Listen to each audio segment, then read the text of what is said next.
A paz do Senhor, meu irmão. Aqui quem fala com você é o pastor Lucas Magela para a primeira lição aqui do canal Frutos do Espírito, o Eu Crucificado. Bom, irmãos, fiquei um bom tempo aí sem gravar vídeo, mas graças a Deus consegui um tempo e vamos gravar aí esse primeiro vídeo aí na lição de número 5, né? O Eu Crucificado, né? Antes de nós começarmos, irmão, eu quero agradecer a todos, tá? Que tem aí se inscrevido no canal, tá? Mas eu quero pedir para vocês também se inscrevem no meu canal, você que não é inscrito. Você sabia que 90% das pessoas que assistem o meu conteúdo não são inscritas? Então eu quero pedir para você, gente boa, você que chegou aí agora, se inscreve no meu canal aí, me ajude a crescer esse canal. Ative as notificações para receber de primeira mão e deixa seu like aí se você gostar dessa aula em nome de Jesus. Agradecimentos, né? Eu quero aqui agradecer a todos, porque estamos chegando à margem dos 400 inscritos, né? Indo para 500 inscritos, e isso é graças a Deus e também a vocês que tem aí, que tem aí me ajudado nessa lição maravilhosa. Hoje a lição é o fruto do Espírito, o Eu Crucificado. Amém? Nós estamos comentando aí a primeira lição, a revista, né, da CPAD, o verdadeiro pentecostalismo, né? Essa revista ela veio para desmantelar, até mesmo para desmistificar muitas ideias que tem por aí acerca do que é pentecostalismo, né? A atualidade da doutrina bíblica sobre a atuação do Espírito Santo.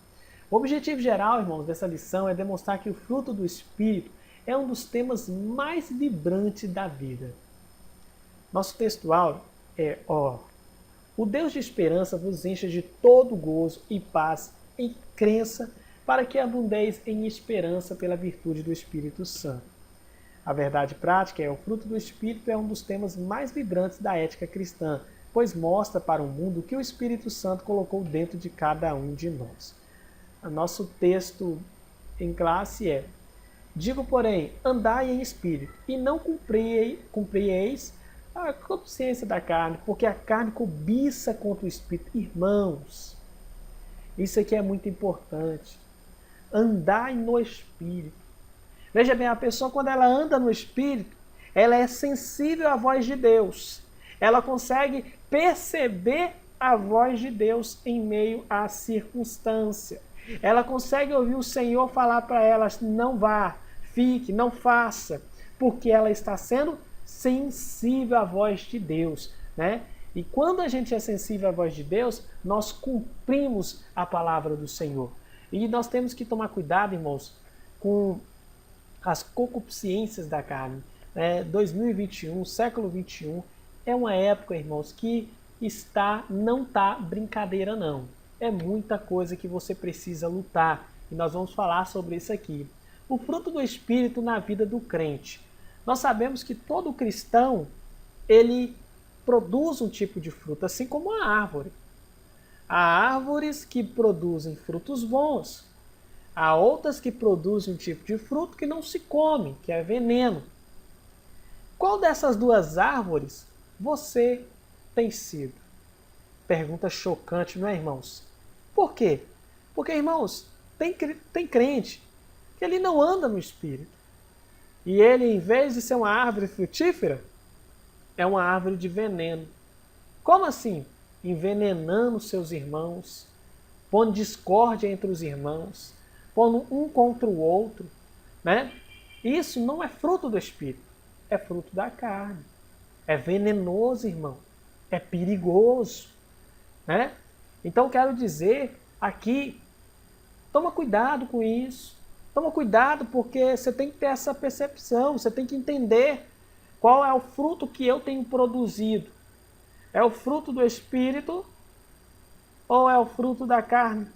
Ou é o veneno? Ou eu tenho semeado discórdia, ou eu tenho sido fofoqueiro, fofoqueira, ou eu tenho sido aquilo que o Senhor não quer que eu seja, né? O crente em Jesus é alguém que vive sob o domínio do Espírito. Se eu vivo, irmão, sob o domínio do Espírito, isso significa que eu consigo lidar com o quê? Com as obras da carne. Significa que se eu estou sendo dominado pelo Espírito Santo, eu consigo lidar com os frutos da carne. Eu consigo lidar com as coisas deste mundo. Por quê, irmão? Porque, olha só, Cristo é o cabeça e ele me ensina que o fruto do Espírito é a expressão do Espírito na vida do crente. Vou te fazer uma pergunta. Você sabe o que é andar no Espírito, irmão? Você já se fez essa pergunta alguma vez? O que é andar no Espírito? Né? É uma pergunta que às vezes nós não temos resposta. E deveríamos ter. Porque andar no Espírito, irmão, nada mais é do que ser guiado pelo próprio Espírito Santo. Na linguagem de Paulo, irmão, vitória sobre os desejos e impulsos da carne. Andar no Espírito é aquilo que eu acabei de falar. Significa que a carne não vai mais me dominar. Ela não vai mais conseguir fazer de mim o que ela quer. Por quê? Por causa de uma simples palavra. Uma expressão que indica corretamente é o que? É a humildade, irmão. Santidade.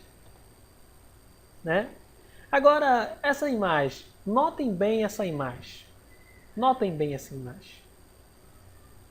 O eu crucificado, irmãos, é a coisa mais difícil desse mundo. Você já deve ter visto aquela música.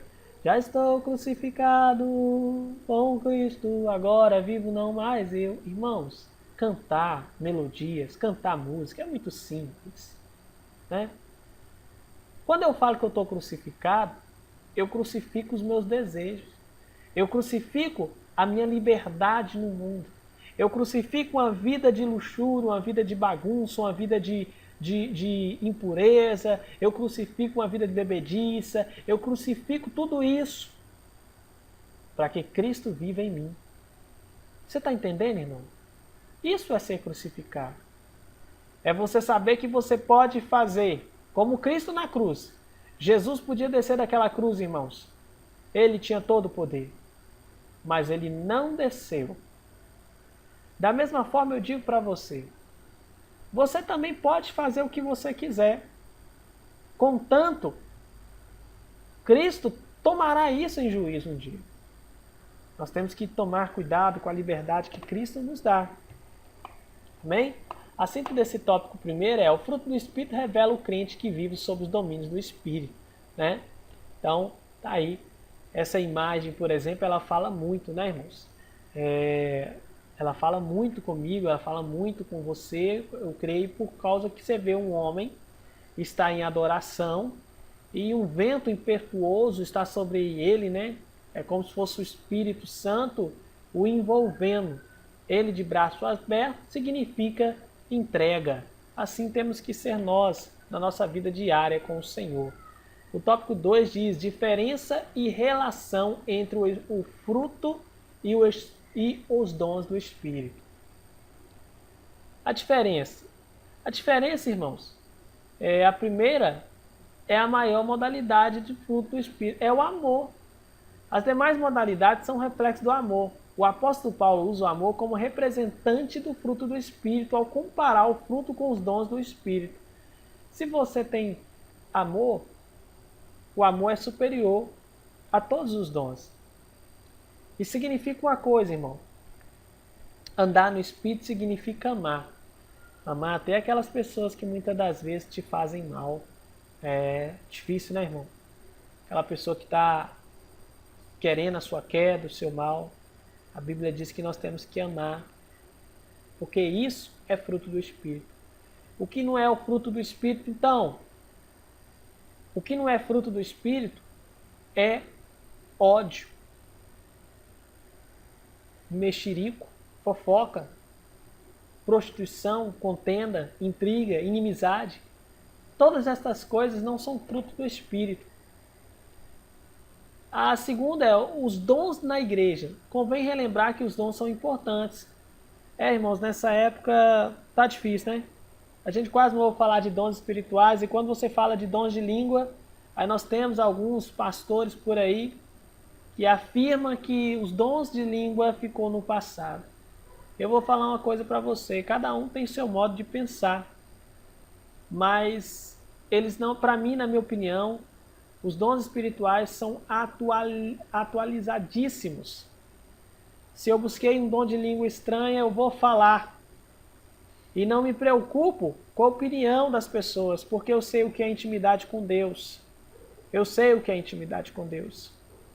Então, irmãos, busca os dons espirituais e não se deixa levar por pessoas que muitas das vezes dizem conhecer a palavra e negligencia os dons espirituais. Síntese do tópico 2. Os dons espirituais e o fruto do Espírito têm a sua origem numa mesma fonte. E qual é essa fonte, irmão? É o Espírito Santo, né, irmãos? Ambos glorificam a Cristo. Tanto os dons espirituais como o fruto do Espírito, eles enaltecem a Cristo. Eles glorificam a Cristo, né? O Espírito se opõe à carne. E isso, irmão, é o tempo inteiro. Nós temos uma luta diária entre a carne e o Espírito o tempo inteiro. A carne tenta fazer do Espírito como um escravo. Nós precisamos tomar muito cuidado porque nós estamos em uma época em que a carne muitas vezes vence. E vence por causa de quê, irmãos? Muitas vezes vence por falta de oração, falta de consagração, falta de leitura da palavra de Deus. Isso faz a carne vencer, né? O legalismo, há um acentuado contraste entre estar na carne e andar no Espírito. O apóstolo mostra, que apóstolo, irmão? Paulo, que para ser legalista, viver de acordo com a lei, depende da carne, mas para viver no Espírito depende da graça de Deus, né, do favor de Deus. O sistema legalista que os opositores de Paulo, os judaizantes, ensinavam nas igrejas de Gálatas é egocêntrico, motivado pela carne e gera competição espiritual que resulta em desavença. Bom, irmãos, nós sabemos que tudo que envolve competição envolve, a palavra já diz tudo, né? Envolve desavença. Eu não posso competir sobre dons espirituais, e nem você. Precisamos usá-los para enaltecer a Cristo. A carne e o espírito. A palavra grega sax, carne, tem muitos significados na Bíblia, principalmente nos escritos paulinos. Pode significar fraqueza física, o corpo, o ser humano, o pecado, o desejo pecaminoso. O contexto determina o significado dela. No contexto das obras da carne, significa o conjunto impulso pecaminoso que domina o ser humano. Aí a palavra polissêmica, né? Carne. Carne é uma palavra polissêmica que pode ser entendida de várias formas na palavra de Deus. Mas aqui em específico, Paulo se refere aos impulsos pecaminosos que dominam o ser humano. Nós precisamos, irmãos, lutar contra isso. Nós, como Igreja de Cristo, temos que lutar. Ah, mas eu perdi. Não, você perdeu hoje, mas você vai vencer. Levanta, continua, caminha, porque Cristo está contigo. Os vícios. O apóstolo apresenta uma lista de 15 vícios que ele chama de obras da carne. Outras listas aparecem em outras epístolas paulinas. Paulo não pretende ser exaustivo. Essas listas são representativas em Gálatas. Então isso mostra o que, irmãos? Isso mostra o cuidado do apóstolo Paulo com a igreja. Assim também nós temos que ter esse cuidado. O abuso da liberdade cristã é um legalismo, revelam a oposição. O abuso da liberdade cristã e o legalismo revelam a oposição entre a carne e o espírito, pois ambos levam à falta de amor e desunião, né? Então, para nós concluirmos essa lição hoje, irmãos, cabe cada crente fazer uma análise introspectiva para verificar se sua inclinação são carnais ou espirituais. E aí, irmão? O que você me diz? Você já fez essa autoanálise? Já viu como é que está a sua vida espiritual? Como está a sua vida com Deus? Eu não estou aqui para te julgar não, até porque eu preciso olhar para mim, né? Porque eu também sou carne. Eu não sou dono da verdade. Sou um pecador como você. É isso que nós precisamos aprender, irmãos. Nós não estamos na terra para criticar uns aos outros. Nós estamos para lutar um pelos outros. O amor que Paulo define aqui é um amor de preocupação. É um amor que supera a carnalidade. Faz parte do fruto do Espírito. Quem ama, certamente está avivado. Amém? Meu irmão, eu quero agradecer a você por assistir. Quero pedir novamente, se inscreve nesse canal, ativa as notificações e deixa seu like. Um forte abraço e até a próxima lição, querendo o Senhor.